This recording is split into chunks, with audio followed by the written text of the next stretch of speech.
hour in the studio. Come on in, Opie, come into bed. So welcome to my studio here. We're in an old log cabin in the Blue Ridge Mountains of Virginia. And before I begin, I just want to thank Olin Hall Galleries for sponsoring this workshop.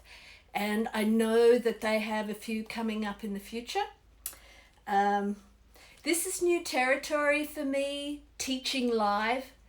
I'm gonna have to move the camera a few times, so it might be a bit rocky, so bear with me on that. So what we're going to do in this workshop is I'm going to take you through the process that I use to create machine embroidery art. Now, I've been concentrating on machine embroidery for the last 4 years, but the process that I use for the machine embroidery is very similar to all the other mediums that I've used over the past 20 years. So before I was working on machine embroidery, I was working with creative technologies. By that, I mean digital imaging, motion graphics, and video.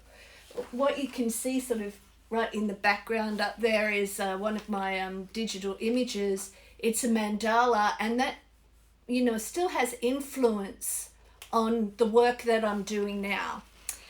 So I'm going to show you a few examples of the work that I've done with machine embroidery. So this one here is done on felt, and the material that you actually embroider on makes a lot of difference to how you design the work. This piece is done on satin in the back, but the front is done on tulle, so we've got a 3D effect. This one here is from my project called Disease, and it's done on vintage linen. It's a nice material. Linen's great material to work with, but you can have some issues with it puckering, so you've got to really stretch it really nicely. This one here is from my last series called Machine Memory and Motherboards, and this is done on polycotton. Really like to embroider on polycotton. And this is the projects I'm working on at the moment. It's a mandala, but it's on the base or the root chakra. So we're going to go over to the workbench now, and I'm going to take you through my sketchbook. So I'm moving the camera.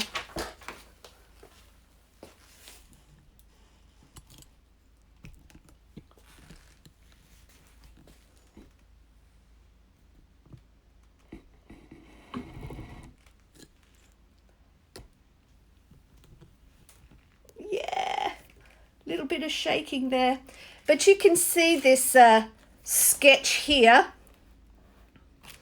that was used in that first embroidery I showed you on Karl Marx. Here is a design for the campylobacter, I think you pronounce it like that, which is part of the disease project that was done on the linen. Ooh. Here is some of the research that I used on that 3D, which was really a malware sigil, where I was embroidering the computer code on the background, and from the and over the top was the overlay of a sigil, which is a kind of a magical spell of protection. And that leads me now to the series that I am currently working on, and it's what we're going to focus on for our design project for these next 3 days. So the work is called Color Codes, and it's really influenced from the work of Dr. Sue Mortimer, her energy codes, where she goes through each of the chakras, which is an energy system within our body, and tells us how we can increase that energy flow, how to really improve our health, and also to help us live our best lives. So I have started drawing these designs out. It's a pretty ambitious project, so it's one that's going to take me a fair bit of time to complete, but I'll just flick through the different chakras that I've roughly designed here. And you can tell that it has a really specific color system. So in terms of making the decision about the color, it's pretty predetermined for me, except I also have to consider what threads do I have, and that will dictate maybe the shade of blue I'm going to use in an area, and the purple here, which is the last chakra. Now, what we're going to do is we're going to work on the root chakra here, but we're going to work on this little design right here because I intend to use this as an overlay system where I've got the embroidery in the back. And so each of these large squares here, the 4 of them, are going to be embroidered with this little motif. Now, the design of the motif comes from what Sue Mortimer suggests, that the root chakra operates on our kidneys, and it has the musical note of C, which is represented by this little sound wave that you see here. And also that if you are into yoga, the pyramid pose will really help increase that energy. And so this circular design here will be similar to the mandala that I showed you, which is this one here. So that will float over the top of the embroidery. So there's a lot of things to consider before you get to the machine. And if I can just flick to here. So there's some math involved.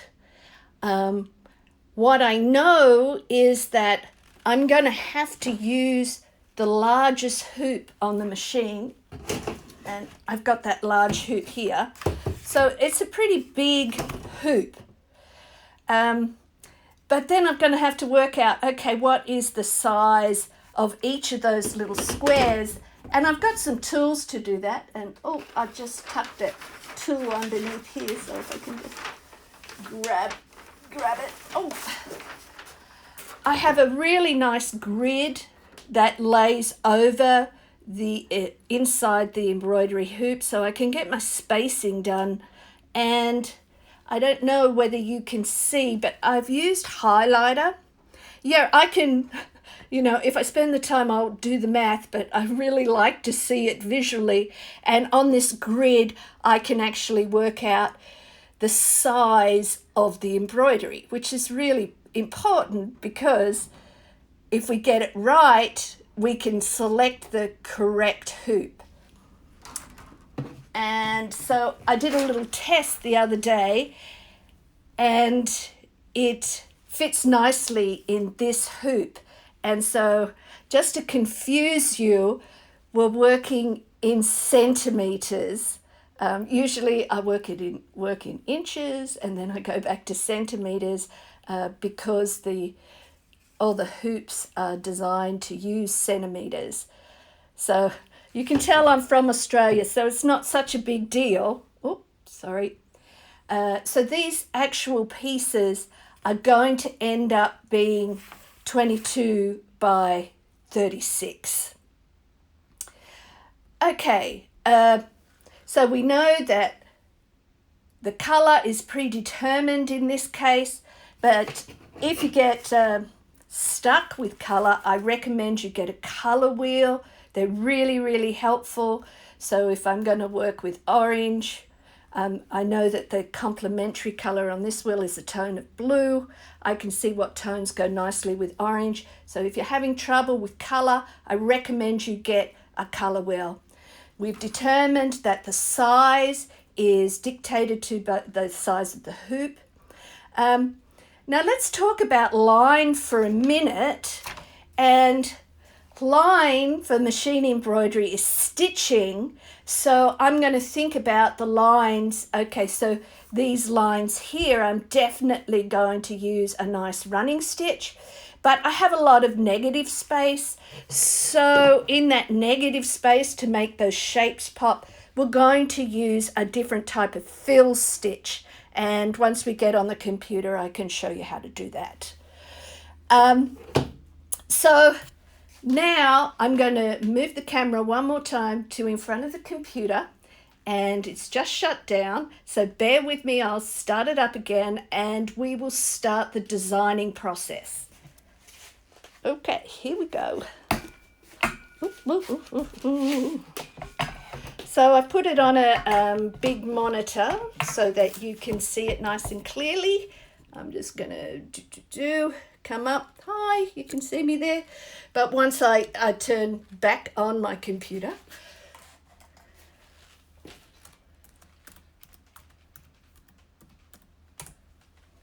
there you go. Oh, there's a little bit of vibration there. Let me see if I just come back a little bit. Wiggle that so you can get it nice and straight. I'll just come back a bit because you want to be able to see the whole program, the whole screen. Try not to be distracted too much by the surround. I had a hard time sort of blocking out the light this morning. It's a beautiful sunny day here in Virginia. Okay, so the software that I use is Floriani software. It's quite expensive, but it is an industrial grade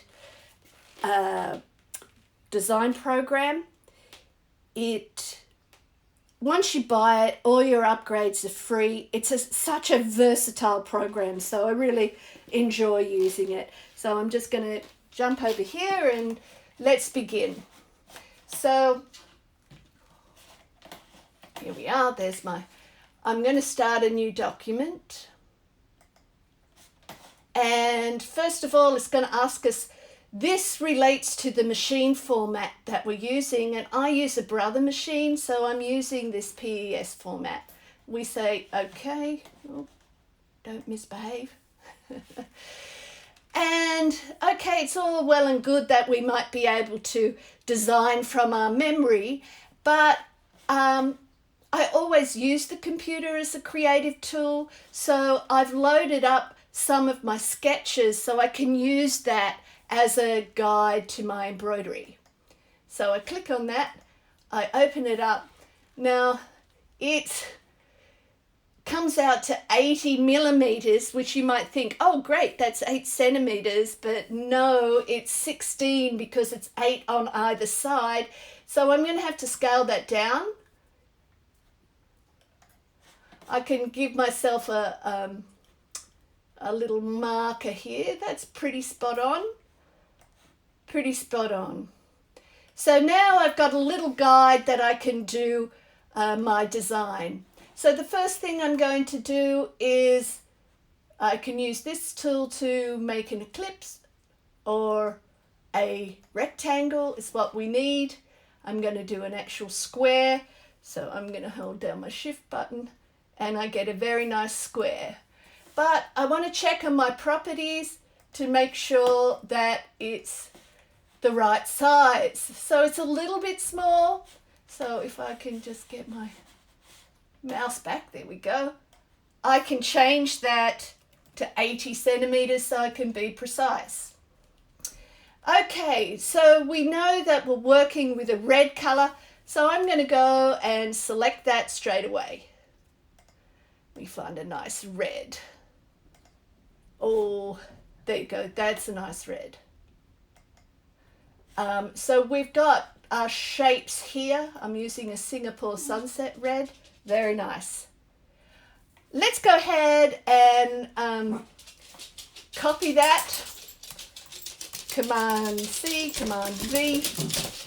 And this little second square, I'm going to just change the properties of that, and I'm going to, make it substantially smaller, 10 centimeters.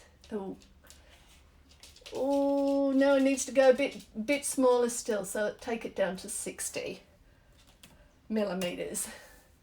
Okay, that's working quite nicely. I've got my two squares you can see here. So now I want to start to build up my other shapes. So I'm going to build a circle and hold down my shift button or control button. Sorry, I'm used to using a Mac. Oh, there's a squirrel running up on the roof, so the dog's going to start barking at any moment. Let's move that up. Okay, very nice. And then I'm going to copy that, paste it, and make that a little bit smaller, maybe 15. So, okay. All right, so now we're ready to work on the kidney, which is here, I've represented. Oh, let's put in that triangle actually, or that pyramid shape. So there we go. So I've drawn it. I click on this pointer here, and I know I'm moving really, really fast. If you have questions about any of this, you can direct message me at Simpat Studio, and I'll be happy to help. But you can see this shape here is it's not a pyramid, it's a triangle. So if I select this shape, you'll see that I'll get this, the points, and by right clicking I can add a point, drag it down so it's a pyramid, but I mean it's a nice shape, it's rounded, but we want to actually make that a line. So that's a nice clear shape. Okay, let's work on these kidneys. Here I'm going to start off with a circle kind of shape. There we go. Let me just move that over. Look. Sometimes it's a bit difficult to select and I'm kind of in a weird position here. I hope you can see this. Anyway, we're going to go to our points again and, rough out this pyramid shape, this kidney shape. It's a bit tough to do that. I can't really see it, so I can switch over my background. Oh, turn that one off, and I can load a different backdrop. I've got my kidneys here, and I can use that. It's a bit big. And I'll just scale them down very quickly.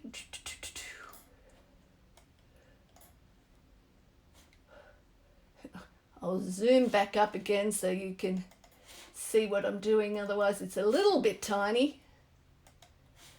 Okay. So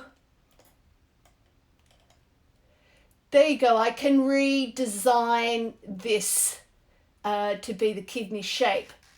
But I'm just going to move back to the one that I previously worked on, and you can see that I've got all these different elements of the machine embroidery, and I've joined them all together, highlighted them all, and I've joined them together, and then I can hit run down the bottom here, this is my stitches. And once I've put them all together, I can then fill. So just as to demonstrate, because I'm really aware of the time, I'm going to use a fill on the kidneys just so you can see that actual process. I'm going to use a motif fill. Oh, I've clicked the outside. So you can see that this motif has come up here. I can change that motif and we can get some nice wiggly lines. Another great feature of the Floriani software is that you can stitch out those motifs, stitch out your design and see how it works. Well, that was speed, I tell you. Tune in tomorrow. We're going to take this design from the computer and we're going to put it into the machine embroidery. We're going to cover how to stretch the hoop, how to thread the machine, how to thread the bobbin. Oh, it'll be so much fun. Okay, well, I hope to see you tomorrow. Thanks for joining. Hope you got some useful information. Thanks again, Lacey and Talia at Olin Galleries. It was great to do this. Bye now.